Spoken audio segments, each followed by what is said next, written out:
我妈想象中的玩坏本，现实中的玩坏本，现实中的玩坏本。一看这个封面就忍不住买回来了。更有趣的是里面的内容，就这碗面怎么可能难倒我？就问你满不满意呢？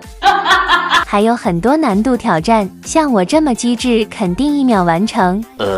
这啥嘛，欺骗人的。至于画表情，我绝对高手。还有考验脑洞的，这个一看就是守株待兔。其他2个有聪明姐妹知道吗？9.91本这么厚，你说值得吗？想象中的玩坏本，只需要随意找个作业本，动动你的小脑袋，比什么都强。不信你来看看，摸鱼嘛，谁不会啊？把所有不开心都抹掉，结果满手都是。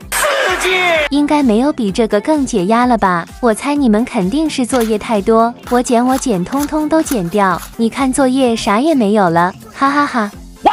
想到什么就玩什么，来给花朵一些色彩吧。一般我涂颜色都跟别人不同的，讲究的就是特色。再来一朵小黄花，就是说独一无二，没人有。说说到底有什么区别呢？